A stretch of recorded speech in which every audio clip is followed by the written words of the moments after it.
Pakistan is at the brink of a civil war. At least 19 people, including 8 policemen and 11 TLP personnel, have been killed in the latest round of protest with around 800 injured.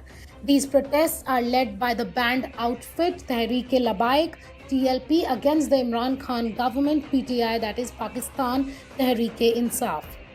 So what exactly is the TLP group? TLP is the political faction of the Islamist movement Tehreek-e-Labbaik Ya Rasool Allah Pakistan, which was started by the deceased Khadim Hussain Rizvi, the father of its present leader Saad Rizvi. Started in 2016 with the execution of Mumtaz Qadri, the bodyguard who shot the governor of Pakistan's Punjab province Salman Taseer in 2011 over his support for Asia Bibi, the Pakistani Christian woman who was put on a death row in a blasphemy case. TLP gained popularity and strongly protested against her acquittal. TLP shot to prominence in 2017 when it held a massive protest for 3 weeks in the busy Faizabad interchange near Islamabad. In 2018 elections, TLP emerged as the fourth largest party. Though TLP does not enjoy the electoral support commanded by Pakistan's mainstream political parties, the Barelvi sect, which forms about 50% of Pakistan's population and dominate the Punjab and Sindh provinces, align with TLP ideals. The radical Islamist group is a far-right group which is protesting for 2 demands. First, the release of TLP leader Saad Rizvi, son of its founder, and second, expulsion of the French ambassador over the issue of Prophet Muhammad's cartoons. Protecting the honor of Prophet Muhammad is a crucial principle for the group. Their popularity is also attributed to discontent among youths from economically marginalized groups. Unemployment, poverty, wealth and income disparities in the country has augmented the numbers of TLP supporters over the years.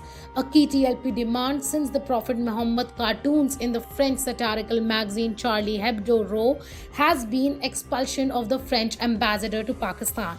This is the third time since 2017 that TLP supporters have staged such protests. After the horrific beheading of teacher Samuel Paty in France by a radical Islamist in November 2020, Pakistan saw massive protests as the expulsion process by PTI was extracted contrary to their promise to TLP.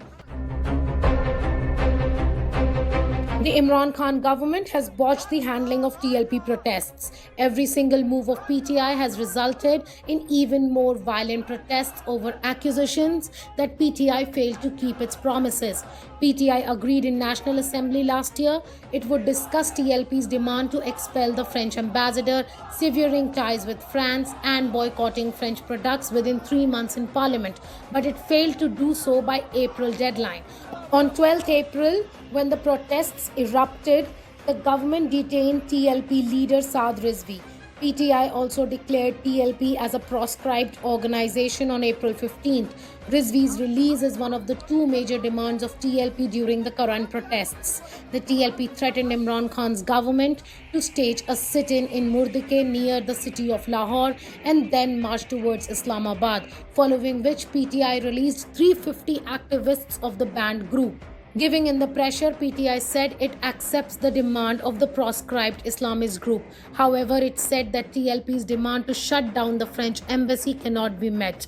As a result, TLP protesters started the march and have reached Gujranwala, which is 80 kilometers from Lahore and 220 kilometers from Islamabad, after blocking Lahore's link to Rawalpindi.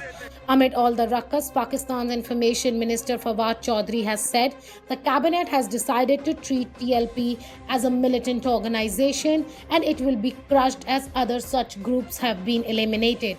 He also said that PTI will not hold any talks with TLP unless TLP hands over activists responsible for the death of the policemen.